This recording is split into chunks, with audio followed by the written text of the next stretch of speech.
so good. Just kind of getting geared up. I'm still sipping on coffee, so how about yourself?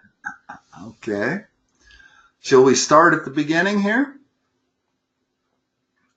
That sounds good. Okay.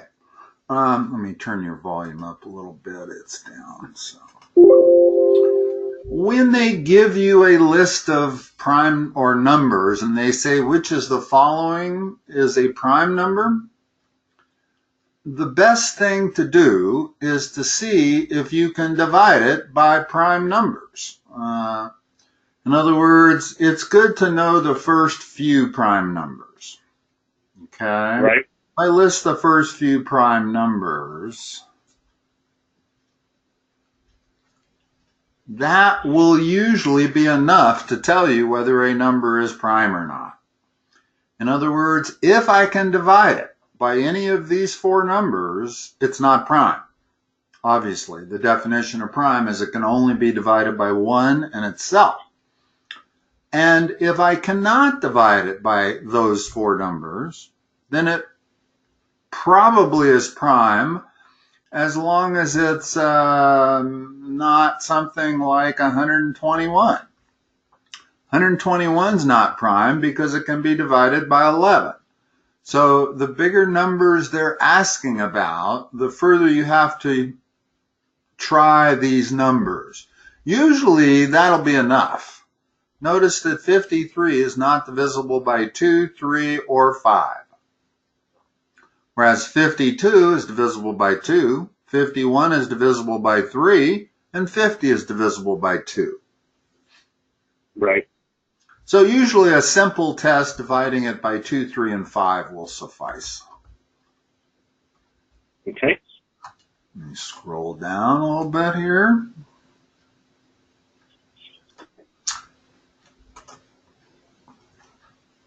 So those bars mean absolute value.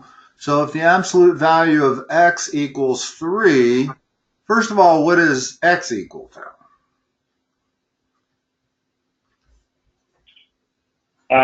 Well, it would be equal to 3.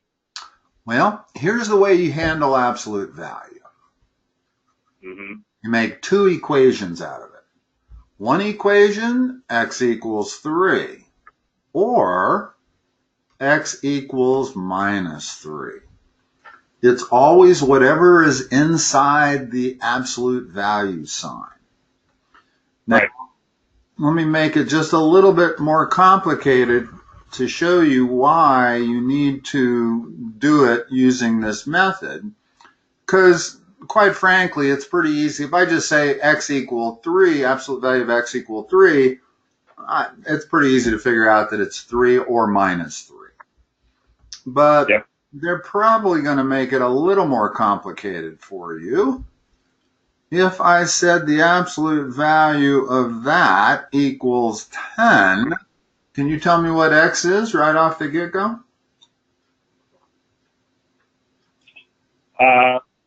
Well, it's either 9 or negative 9 or 11. Okay, but it's hard to do, right? In other words, if I would have given you this, if I'd have said 3x squared over 4 minus 2/3 equals 10, can you do that in your head like you did the previous one? No. No, you can't. So this method that I'm referring to, where you turn it into two equations, or what?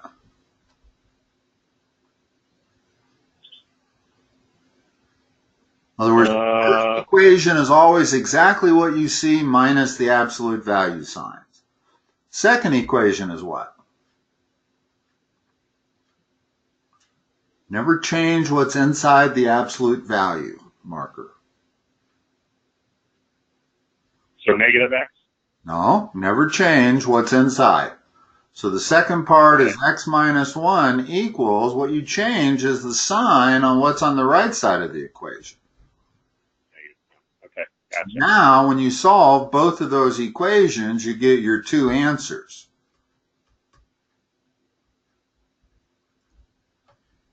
And there are indeed two answers. Okay?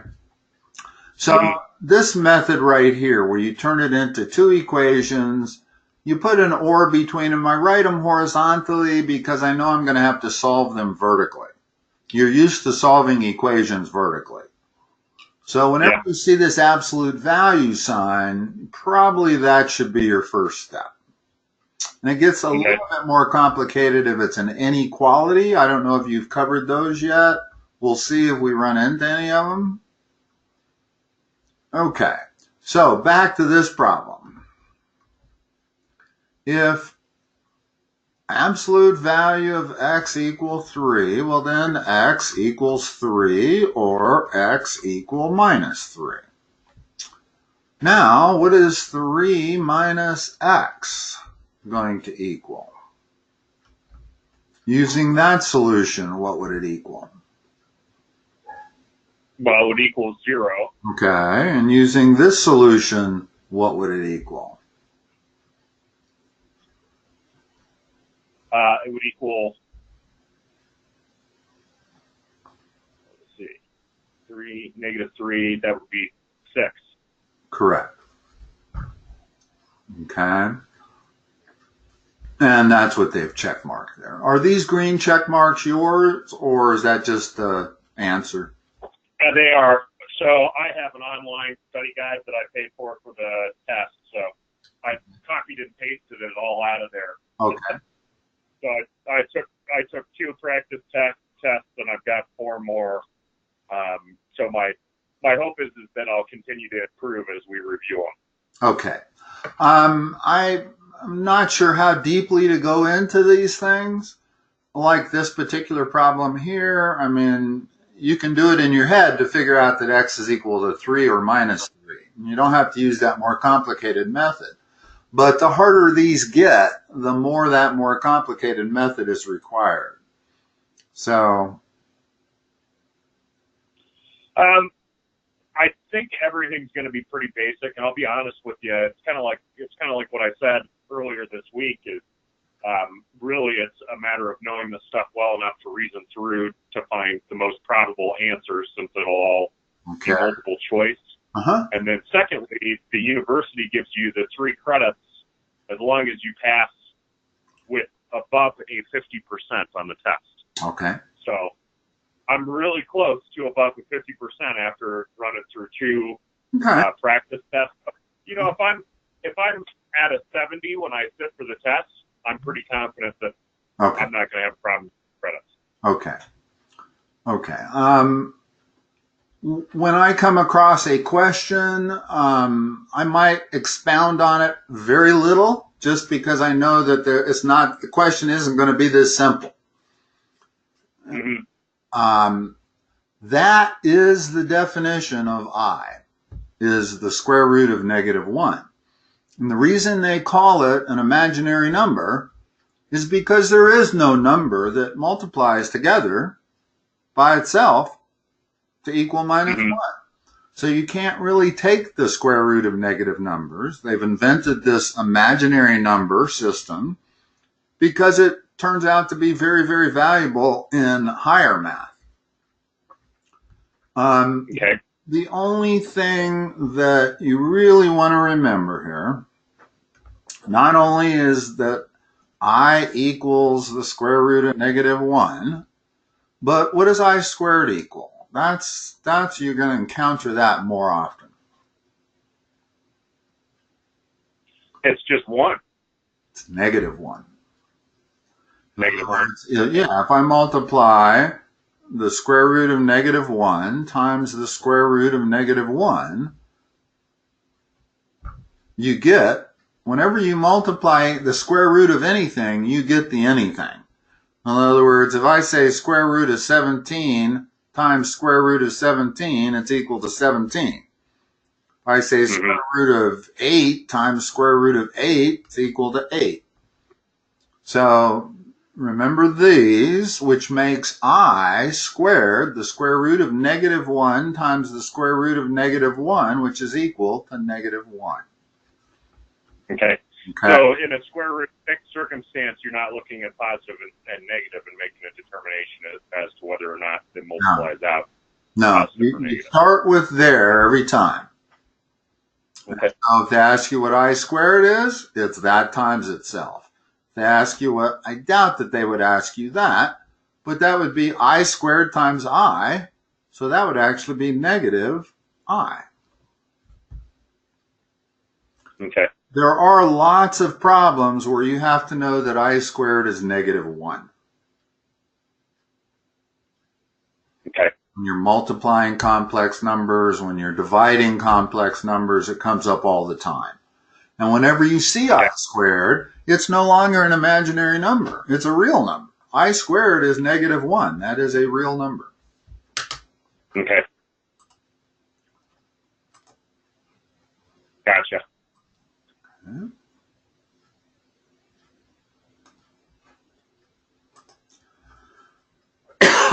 Okay, they're expounding a little bit more on the I squared. So let me do the same. Here's what they're getting at. Hold on.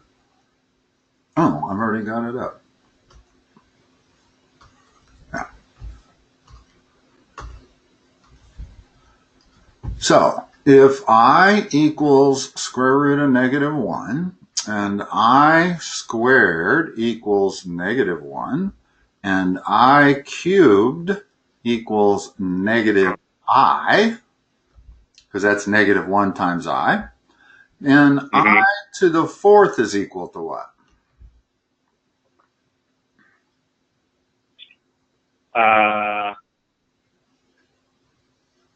It'd be I squared times I squared. That would have to be 1. Exactly. Okay. And then it just repeats. I to the fifth is equal to I. I to the sixth is equal to I squared, or negative 1. I to the seventh is equal to minus I, same as I to the third. And I to the eighth is equal to 1 again. So this repeats on a cycle of 4. Okay. So it says, which of the following equals I to the 4n? Well, if n is a natural number, by natural, I presume they mean an integer. That's what they should have said. N is an integer number. I'm not sure what the definition of natural is. I don't come across it very often. You have real numbers, you have imaginary numbers, you have integers, you have fractions. So they clearly mean integer number there.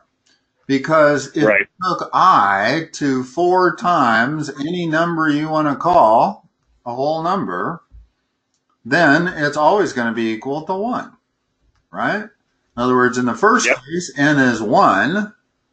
Over here, n is 2. If I made n 3, then it would be I to the 12th, which is also 1. So if they say to you, what is I to the 503rd power? You're going to divide that by 4, and you're going to get a remainder of 3. So it's the same as I to the 3rd, which is negative I. Gotcha. And that's probably about the only thing you need to know about imaginary numbers. They sound hard and complicated, but there really isn't a whole lot about them that is mysterious, as long as you remember a few set of rules. Okay. So number of degrees, or which the following reflects the number of degrees in a semicircle? 180 degrees. Okay. How much in a circle? 360. And in a quarter circle? 90. Okay. This question refers to the Pythagorean Theorem. Yep. So a squared plus b squared equals c squared. Right. And there's a couple of Pythagorean theorems that they really love, or a couple of triangles that they really love. One is a 3, 4, 5 right triangle. That's actually the smallest right triangle that has perfect integers as their sides. And the other one, the next smallest, is 5, 12, 13. So you can do yourself some favors by memorizing these two triangles. In other words, once you see that the sides are 3 and 4, that has to be 5, and you don't really have to do any math. Okay. The fact of the matter is that 3 squared plus 4 squared equals 5 squared. And in this one, 5 squared plus 12 squared equals 13 squared. So you can always, if they don't give you a perfect one, then you have to use that Pythagorean theorem. But they love these two triangles here, most tests. They don't really want you sitting there and doing arithmetic all day. They'd rather you recognize these two smallest perfect Pythagorean triangles. Okay. Now, it's a little different. You got to be a little careful. Sometimes they'll try to fool you and they'll give you a triangle and they'll say, well, this side's 5 and this side's 4. What's the hypotenuse? You might be tempted to say 3, but remember the hypotenuse always has to be the longest side. So that 3, 4, Right. 5 triangle, the 5 has to be the hypotenuse. Now, it can be, oops, what happened? Just a second, let me unplug my drawing tablet and plug it back in. That usually solves this problem. Yep. When I say a 3, 4, 5 triangle, I actually mean multiples of that. In other words, that can be 3, 4, 5, but it could also be 30, 40, 50, or 6, 8, 10. So what you're looking for is the relationship to be in a 3, 4, 5. Okay. Okay. All right. The one right below it, the polynomial. What degree polynomial is that? The degree polynomial means what's the maximum exponent that x has in any of those terms. So it's 4. It's 4th degree. And 4th degree polynomials have 4 roots. 3rd degree polynomials have 3 roots. Quadratics, which are 2nd degree polynomials, have 2 roots.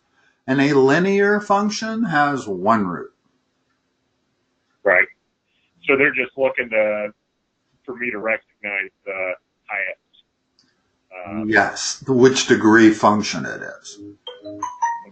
Okay.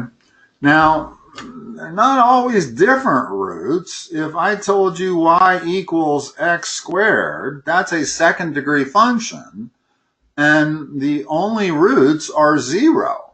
In other words, if I graph that, it's a parabola. Its vertex is at the origin. There's the x-axis, there's the y-axis. Well, the only zeros are right there. In other words, x equals 0. Well, so you say, where's the second root? Well, this is called multiplicity. In other words, there are 2 roots. They're both 0 in this problem right here. Now, they're probably not going to introduce you to the concept of multiplicity, but when you see a quadratic and it appears to only have one solution, that's what's going on. There's actually 2 solutions. It's just they're both the same thing. And is that just simply because there's a point for both x and y, or 2 points in the parabola? No, when you have a multiplicity of 2, it means the graph is not going to go through the x-axis, it's going to bounce off. In fact, if you have an even multiplicity, it always will. If you have an odd multiplicity, in other words, y equal x cubed is a cubic, and I still only have one solution, but it has multiplicity of 3. And if I draw it, it looks like that. So it still only goes to the x-axis at one point, but it does cross through and go on through. and that's because it has an odd multiplicity. Okay. I'm going to try to avoid teaching you stuff you don't need to know, but I don't want to waste your time. Just at this point, looking at this thing, I'm not sure exactly what it is you need to know. So, Right. All right. It's hard to say too that the study materials sometimes are not great, which is why if I give myself a little bit of a buffer, then I should be okay. Yeah. Well, I might, as we go forward, I might see harder problems, and I realize that I could have expounded a little bit more, but we'll take it as it comes. I'm reading this one.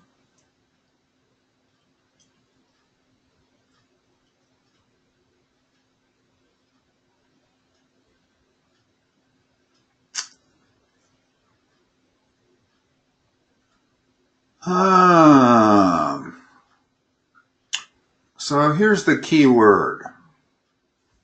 It represents the logic operation of negation. Okay, right there.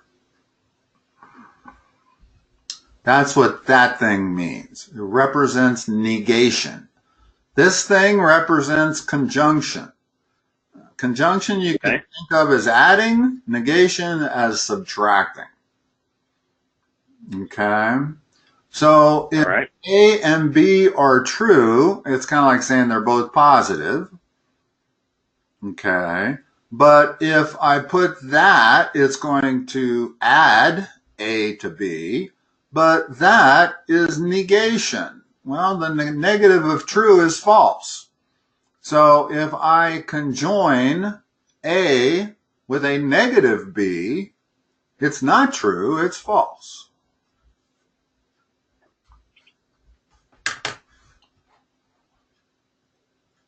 And I totally guessed on that one and got it right. So. All right. Well, that's a little bit of a weird problem, to be honest with you. But that's okay. Logic can be a little tricky. If X implies Y, represent that X is a sufficient condition for Y. A, B, and C are three statements. If A implies B and B implies C, which of the following is true?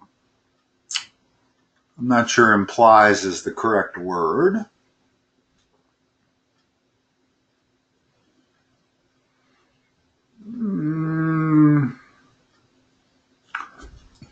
One way to look at this, a different way rather than these things, is an equal sign. If A is equal to B and B is equal to C, well then A is equal to C. That's one of the most basic properties of arithmetic, or algebra, I guess. Right. And that's kind of what this is saying. A is a sufficient condition for Y, and A is a sufficient condition for B, and B is sufficient for C, therefore A is sufficient for C. Okay. Got it. So is that sign, is that typically replaced with implies, or what's kind of the verbiage? How should I read that? I would say implies, or means. X means Y.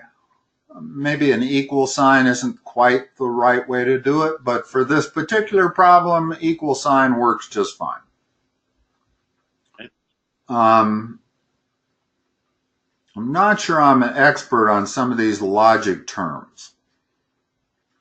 Okay. We'll see. Let's see. The next one, function notation. First of all, you realize that y and f of x are frequently substitutes for one another. If I say y equals x plus 3, well, then I could also say f of x equals x plus 3. And f of x is a little bit more powerful because If I'm talking about y, and I say, well, what is y if x equals 2? I have to word it as a problem. Well, if I'm using function notation, that same thing would be f of 2. That's what f of 2 means, is you're going to substitute whatever's in the parentheses for x. So it would be 2 plus 3, so f of 2 would be 5. Okay?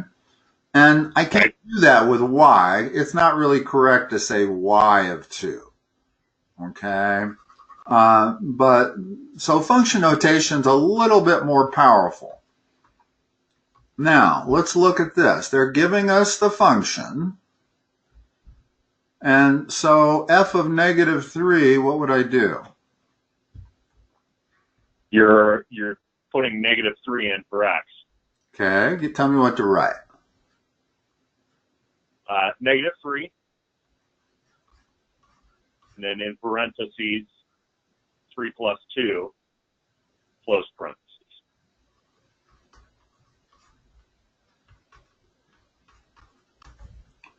Okay.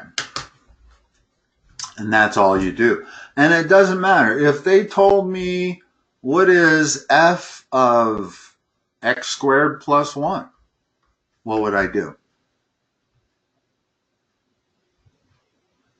Just slide the x squared plus 1 in for wherever you find x. So it would be x squared plus 1, and usually you have to put it in parentheses. That's for that x. And then you got minus x squared plus 1 plus 2. So that's what that would mean. Okay. And that's also extremely useful in higher math, where you have to actually plug in variable expressions, or polynomials in this case, as opposed to just a number. Plugging in just a number is relatively easy. It confuses people when you start plugging in variables like that. But okay.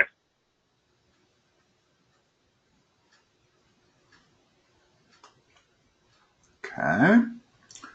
This is a healthy subject. Transformations, translations. I presume that you have to deal with these, all types, all 6 of them?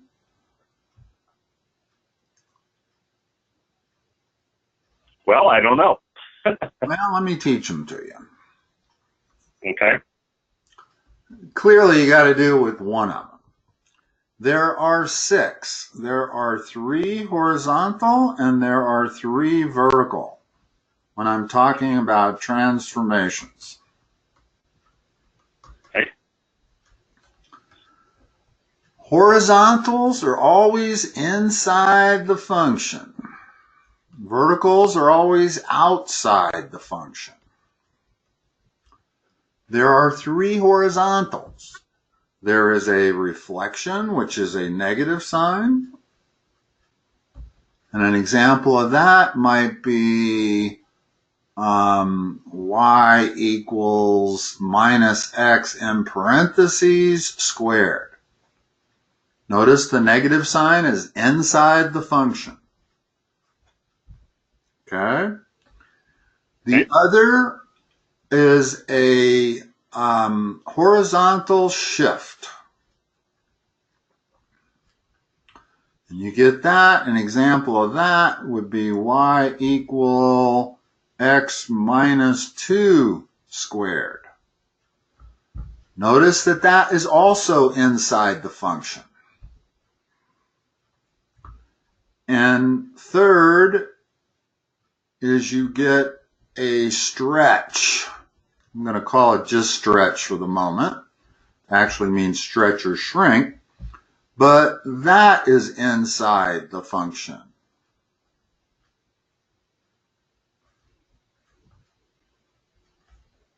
Okay? Now there are 3 vertical ones that correspond to these 3 horizontal ones. One is a negative sign, which is a vertical reflection, which means you reflect it over the x-axis. Horizontal reflections, you reflect over the y-axis. Okay. Okay. Example of this would be y equals negative x squared. Notice the negative sign is outside the parentheses. My y equals negative x squared.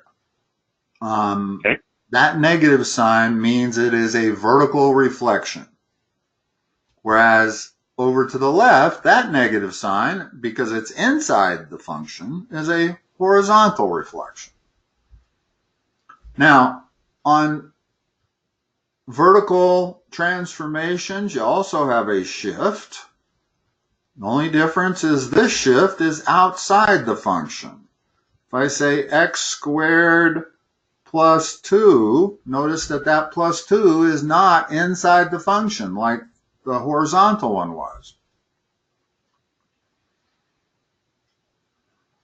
Okay. And finally, you have the stretch, which is a multiplier outside the function. If I have that 3 is outside the function. That is a vertical stretch by a factor of 3. Okay? Now, that's just a very basic primer, but it doesn't seem to me like one can even deal with this topic without knowing all of these 6. It's hard to memorize 6 things, but it's relatively easy to memorize 3 things. That's why I break it up into horizontal and vertical. Okay. Now, they say which of the following translates the graph of the function along the y-axis? Well, if it's, they don't say what kind of translation. It could be a shift, could be a stretch, or it could be a reflection. But when you're doing it along the y-axis, it's a reflection. This would be a vertical shift, the yellow. Okay. In other words, it is of this form over here. Let me use a different color so you can see. But it is of that form right there. I'm taking the parent function, x squared, and I'm just adding a number to it. And what it does is it takes that parabola and moves it up by whatever that amount is. This is this one. That is a horizontal reflection, which would be a reflection about the y-axis. So your answer isn't totally wrong. The problem is the question. There are 6 types of translations. There's 2 types of reflections, there's 2 types of shifts, and there's 2 types of stretches. That is a vertical shift, but that is a horizontal reflection, which is a reflection over the y-axis, but it is still horizontal. It's not vertical. So their question is a little ambiguous here. I'm not sure from that line that I can tell whether they're talking about a shift along the y-axis, which is a horizontal shift, or are they talking about a reflection about the y-axis, right, which is actually a horizontal reflection.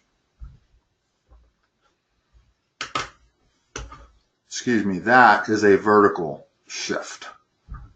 Now, it gets really complicated the way they're explaining it, because if I had a parabola that's right here, and I add a number to it, it reflects or it shifts vertically, and they're calling that a shift along the y-axis. Well, you can see why they're calling that. I'm just taking the vertex and moving it up that amount. So right. I would call that a vertical shift, and that's what that is a vertical shift. Okay. Okay. All right. I'm going to erase all of this so I can scroll down.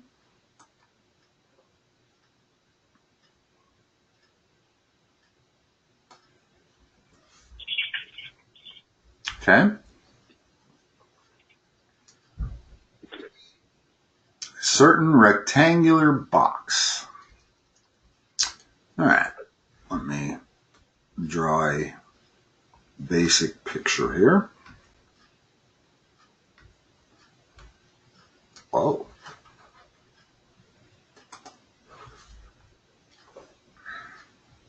Huh.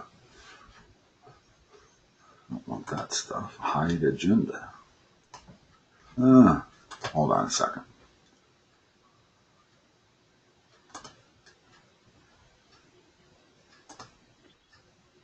All right.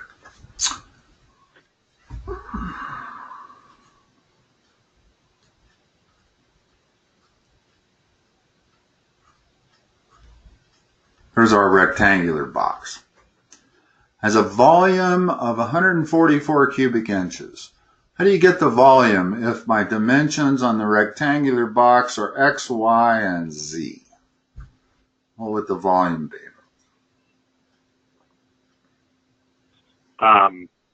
X times y times z. Right. So they're telling us that that volume is 144. Here, let me write it properly. Volume is always the three dimensions, x, y, z, and they're saying that's equal to 144. Okay? And then it has a surface area of 192. Well, you know what the surface area of that rectangular box formula is? Well, I would have to assume it's x times y times 2. Okay, so 2xy's. And then y times z times 4. Just times 2. You basically have 2 of every combination. Okay.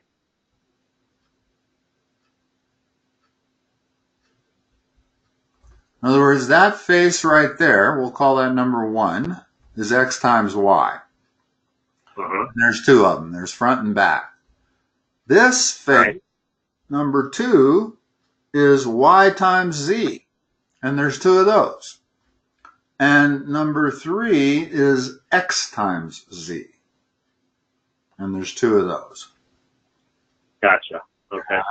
And they're saying that equals 190.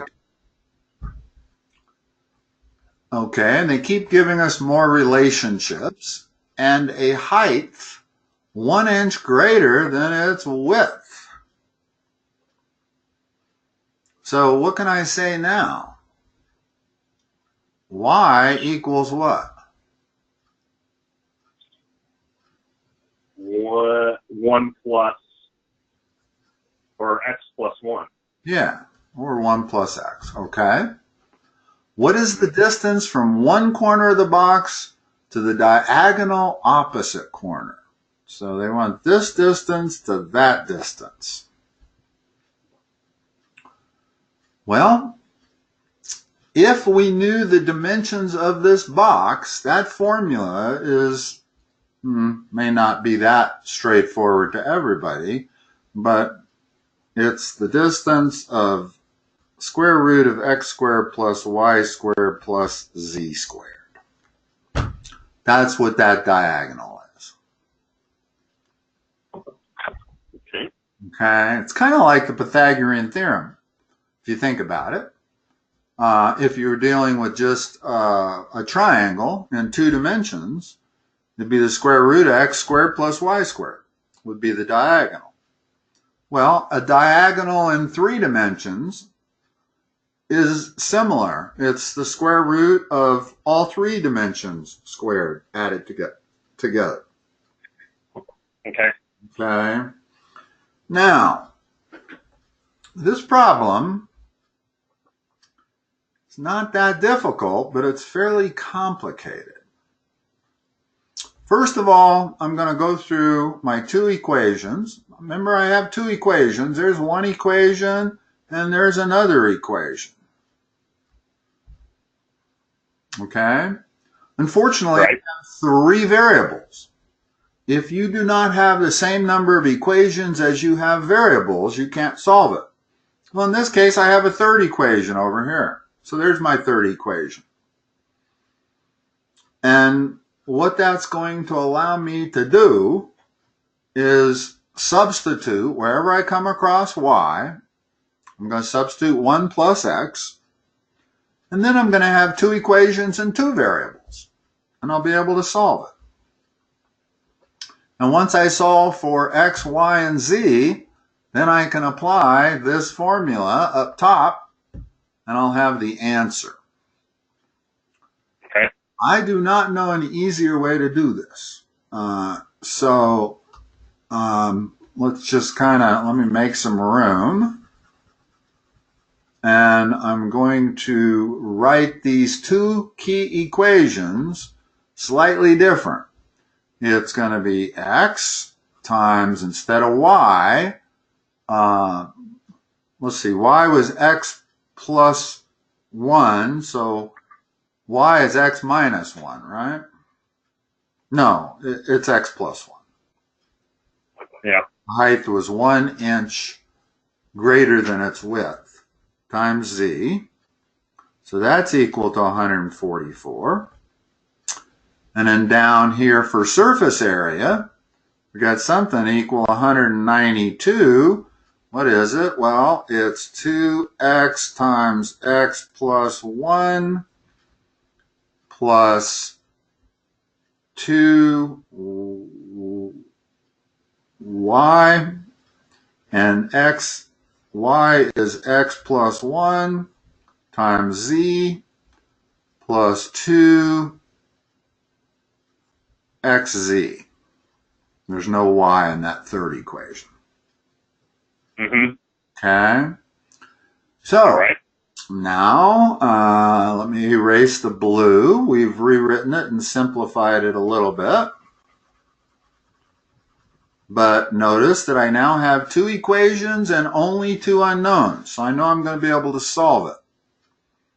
Right. Maybe not super easy, but if we attempt to solve it, let's see. We got x squared plus, let's go ahead and distribute it at the same time. We got x squared z plus zx equals 144. I know a better way to do this. When you are solving simultaneous equations, let's solve for z. And then I'll substitute that wherever I see z. And then I'll have one equation and one unknown and x only, and I'll be able to solve it. Okay. And once I solve for x, I know y is 1 inch higher. Once I know x and y, I know this formula, so I can solve for z. But for the moment, z is going to be 144 divided by x times x plus 1, correct? Correct. All right. So now let's write this equation in terms of x only. So we've got 2x times x plus 1 plus 2x plus 1, and z is 144 divided by x over x times x plus 1 plus 2x, and z is 144 over x times x plus 1. All of that's equal to 192. Okay. Now, if I simplify that, I'm going to do it at the top. Part of the problem with what I do here is my page isn't quite long enough to scroll, but I think you can see where I'm going here. Let's see. This x plus 1 cancels with that one, and this x cancels with that. So what I'm left with is 2x squared plus 2x, combining those two, plus 288 divided by x plus 288 divided by x plus 1 equals 192.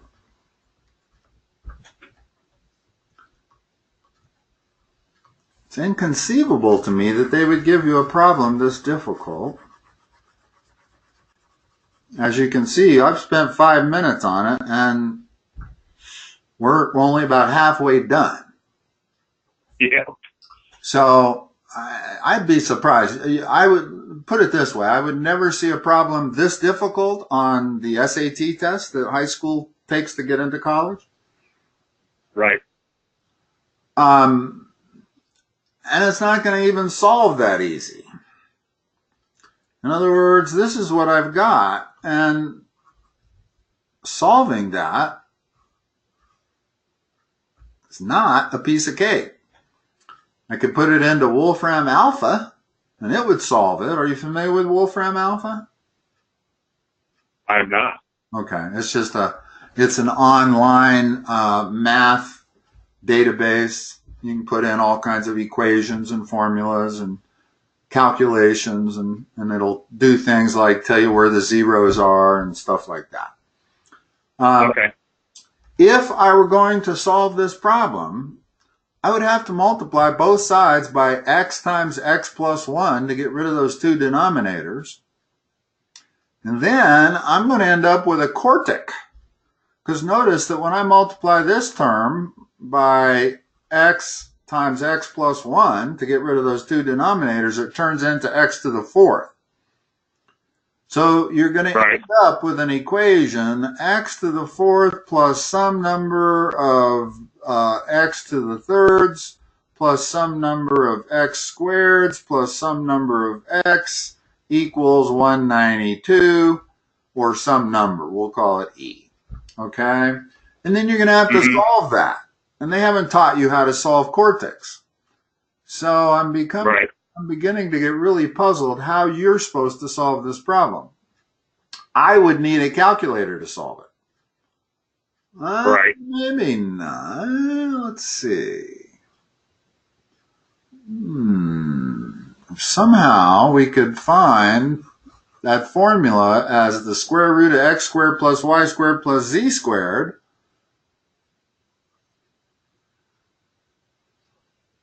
Could perhaps solve it, but I don't know. I'm going to recommend we go on.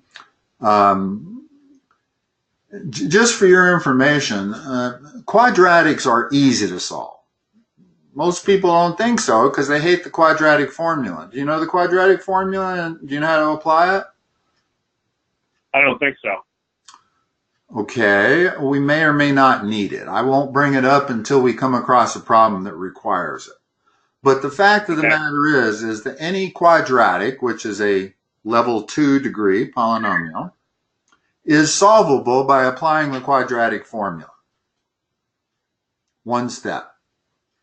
When you get to cubics, level 3 polynomials, or quartics, which this is going to be, there's no formula. There is no cubic formula to use. And they become like 20 to 30 minute problems, all on their own, just to find the zeros.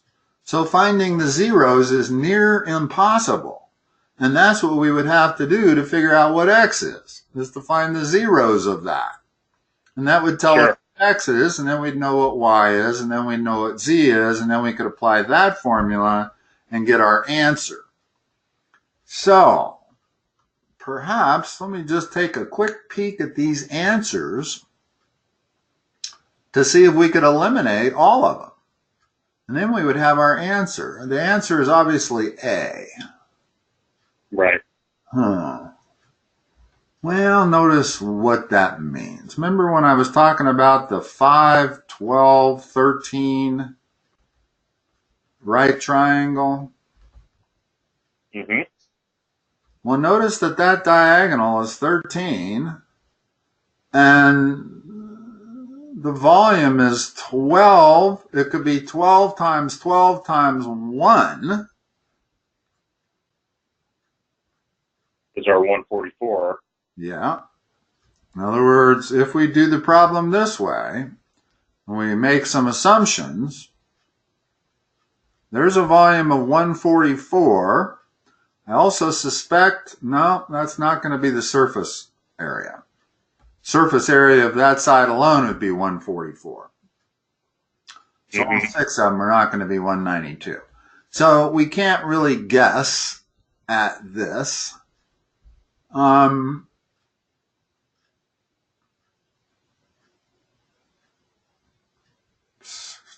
I don't know. I don't know how to do this any other way.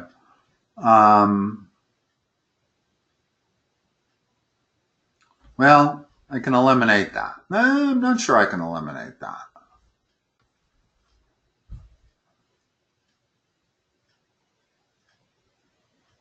The only way I know how to do it is the way I was proceeding with you, which is an extremely long, complicated, and in the end, ultimately, I'd have to use a calculator to solve that last part of it. So there may be some trick I'm missing as to how you can figure out that it's 13. I suspect it has a little bit to do with that. In other words, a perfect Pythagorean triangle, that is one of the sides of your box, probably 12. Right. And then that diagonal would be 13. So let's see. If I drew a box, I would have a diagonal of 13, one side of 12, the other side of 5. I would need a third dimension, which would have to be 144 divided by 60, which is like 224, 2.4.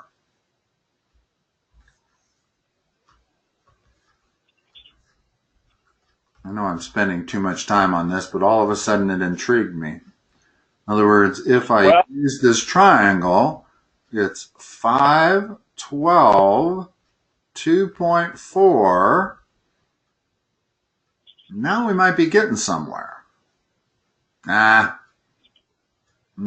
because then that diagonal is 13, but the diagonal they're talking about is the diagonal of the box, which is from that corner to that corner. Mm-hmm. The only way I know how to do it is the other way. So let's go on. Apologize for wasting so much time. Oh, it's fine. I'm actually looking to see if I can pull up on the study guide to see if there's a justification, because I'm wondering. Yeah, I'd love to see their answer and their explanation on that problem.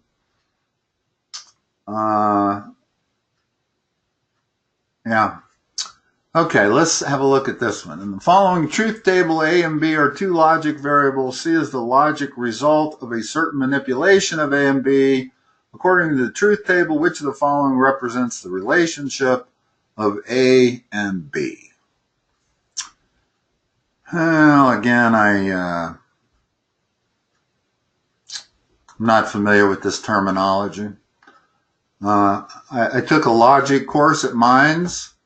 Unfortunately, it was like 40 years ago, so yeah. And I haven't had to tutor any logic. I've been tutoring for 10 years, but it's pretty much high school math, which is algebra, geometry, trig, pre-calc, and calc. There's not a lot of logic in it.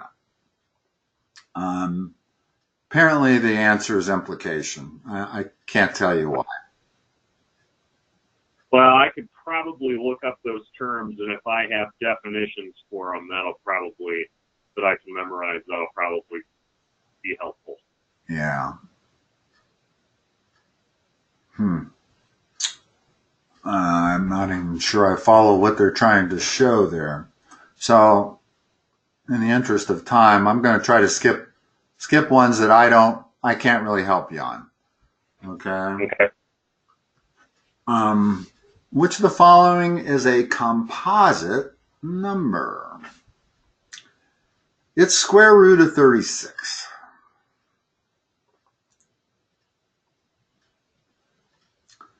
Oh boy. A composite function let's just briefly talk about this in the last few minutes we have, because composite functions are really important. Let's say I say f of x equals x squared, and I have a second function, g of x, which is equal to x plus 1.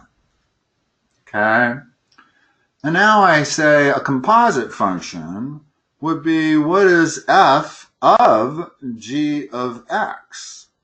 In other words, what goes in the parentheses is the other function. So that would be f of, well, g of x is x plus 1. So what's f of x plus 1?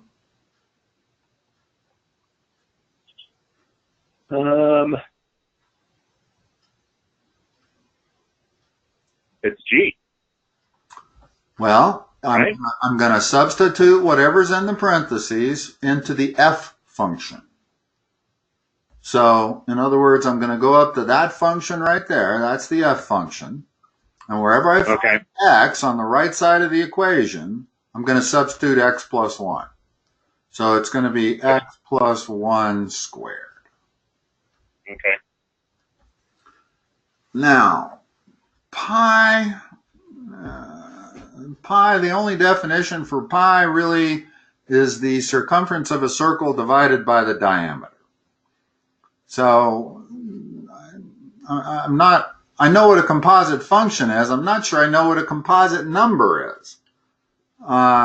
Is your green the correct answer? It is. So if we're talking the square root of 36, then I would maybe call, here, I think I can do this.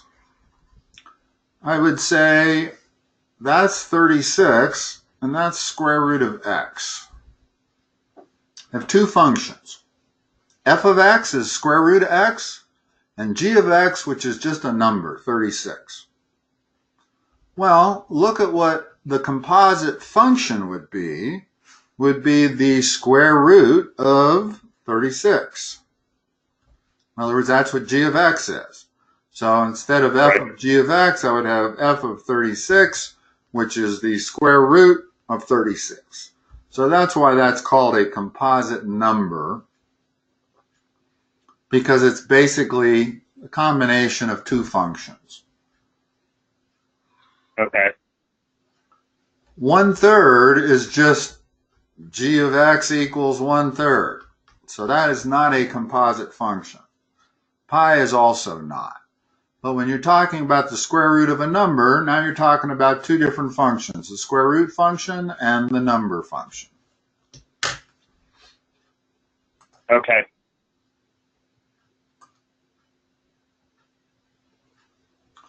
Rational numbers. Now we're talking.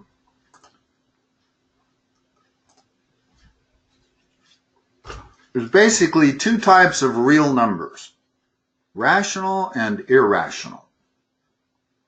Rational can always be expressed as a fraction. Irrationals cannot. Pi is irrational. If I had to write pi out, it would go out to infinity without ever repeating itself.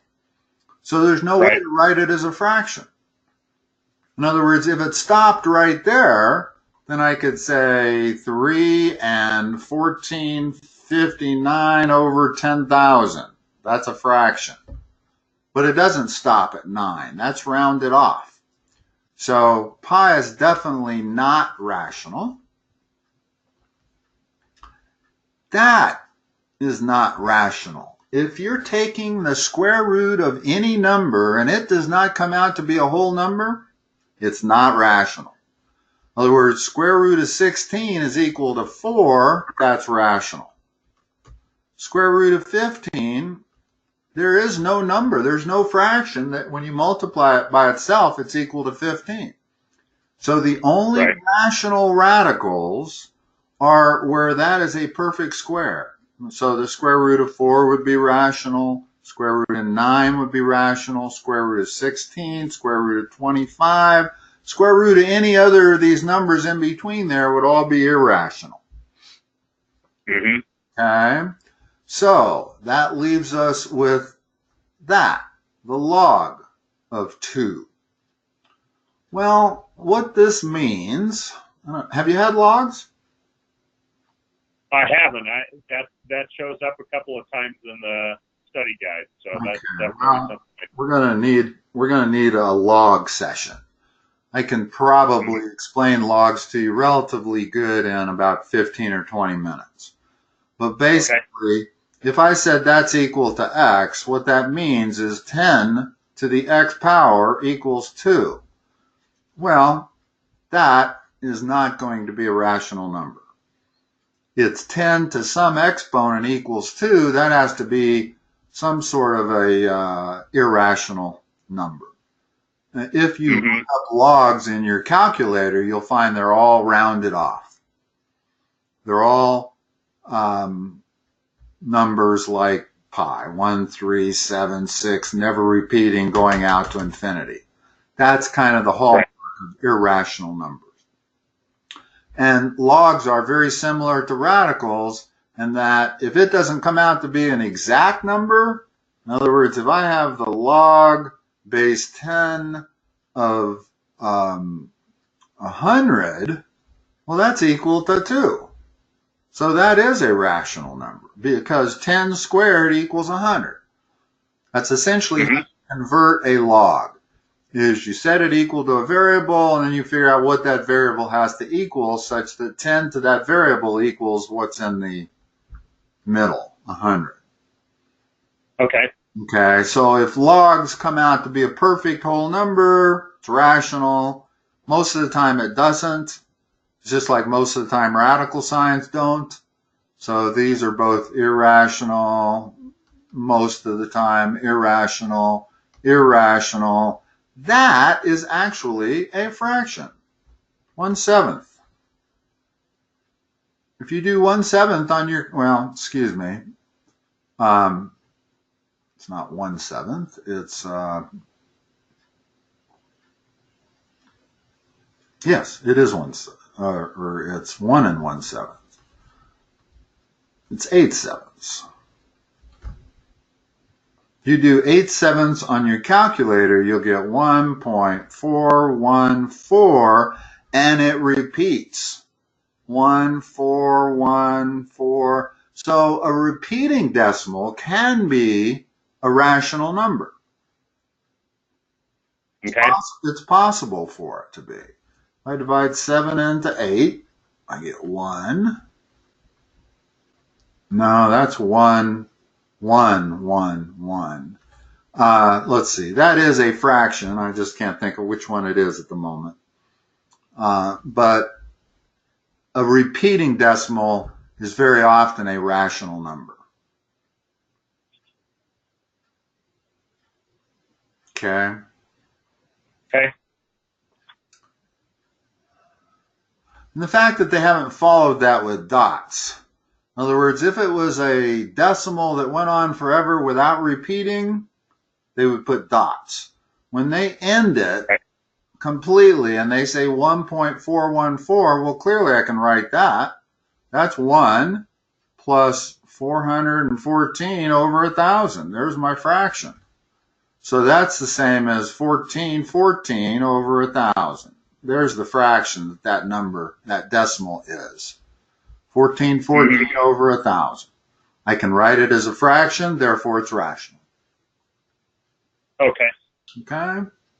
All right, that's probably a pretty good place to start, or stop rather. Sorry, I took you over 5 minutes, but It's okay. Let's see. Make a note, if you would. These aren't numbered, so it's a little hard for me to figure out where we ended, but I'll know it's the rational number question. So. Okay. Okay. All right, Nate. All right, that sounds. And I did find a justification. I'm going to email that over to you, see if that gives us a little clarification on the area of that right. Great. Yes, that will be. I'm curious to see if there's a solution that's easier than the one I was going to do. So. I mean, looking at it, I don't know. Maybe you'll be able to decipher it better than me. So. But anyway, yeah, I'll get some more time on the calendar for us, and we'll keep going right through. Sounds good, Nathan. Talk to you next time. All right. Bye-bye. All right. Take care. You too. Bye-bye.